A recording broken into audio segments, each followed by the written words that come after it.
Sunday, July 6th. Senate panel report to help in Duterte's ICC jurisdiction challenge, according to his lead defense counsel. The findings of the Senate Committee on Foreign Relations, headed by presidential sister Senator Amy Marcos, can help prove to the International Criminal Court that former President Rodrigo Duterte must be granted interim release based on the supposed unconstitutionality of his arrest, defense lead counsel Nicholas Kaufman said. The lawyer, in an interview in The Hague, explained that the committee report counters the prosecution's argument against that Duterte poses a flight risk because of the questions he raised against the ICC's jurisdiction.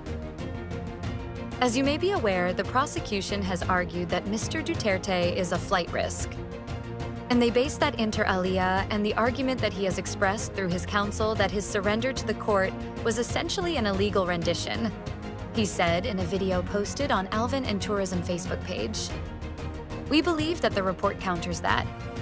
We believe that raising an argument as to the legality of the surrender is a legitimate legal argument, he added.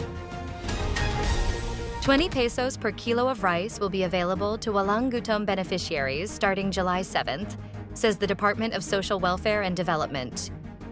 The Department of Social Welfare and Development will begin offering 20 pesos per kilo of rice to beneficiaries of its Walang Gutom program starting on Monday, July 7th. The launch will take place during a food redemption activity in Tondo, Manila, under the initiative Benteng Bigas, Meron na sa WGP, which is in line with President Marcos's directive to provide affordable rice to food-poor and vulnerable sectors. The initial rollout covers solo parents, senior citizens, and persons with disabilities enrolled in the WGP.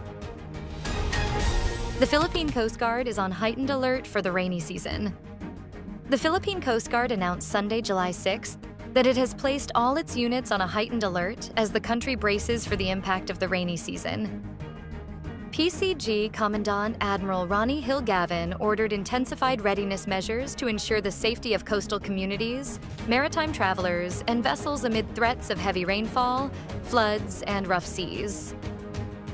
Aside from patrol operations, PCG personnel are also in talks with fishermen and residents living near the coastlines to ensure their swift evacuation upon the orders of the local government.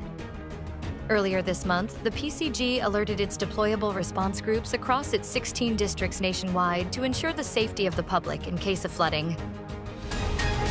The Trough of Bising to bring rains over extreme northern Luzon, while the habagat to prevail over the rest of the Philippines.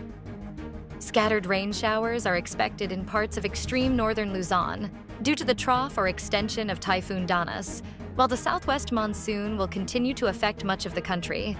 The Philippine Atmospheric, Geophysical, and Astronomical Services Administration said on Sunday, July 6th. Pagasa weather specialist Obet Badrina explained that although the typhoon is moving away from the country, its trough will bring scattered light to occasionally heavy rains over Batanes and Babuyan Islands. As of 8 a.m., the center of Typhoon Danas was located 395 kilometers west-northwest of Itbayat, Batanes, or outside the Philippine area of responsibility, and is moving towards Taiwan. Meanwhile, the habagat continue to bring occasional rains over Ilocos Region, Zambales, and Bataan. The Texas floods leave at least 51 people dead and 27 girls missing as rescuers search the devastated landscape. Rescuers scoured a devastated central Texas landscape of mangled trees, overturned cars, and muck-filled debris Saturday in an increasingly bleak mission to locate survivors, including 27 girls who have not been seen since their camp was slammed with a wall of water in a historic flash flood.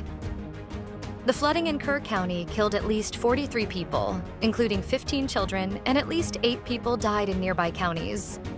Authorities still have not said how many people were missing beyond the children from Camp Mystic, a Christian summer camp along a river in Kerr County where most of the dead were recovered. The destructive, fast-moving waters rose 26 feet on the Guadalupe River in just 45 minutes before daybreak Friday, washing away homes and vehicles. The danger was not over as torrential rains continued pounding communities outside San Antonio on Saturday, and flash flood warnings and watches remained in effect. Stay updated with the latest news. Visit our website at www.mb.com.ph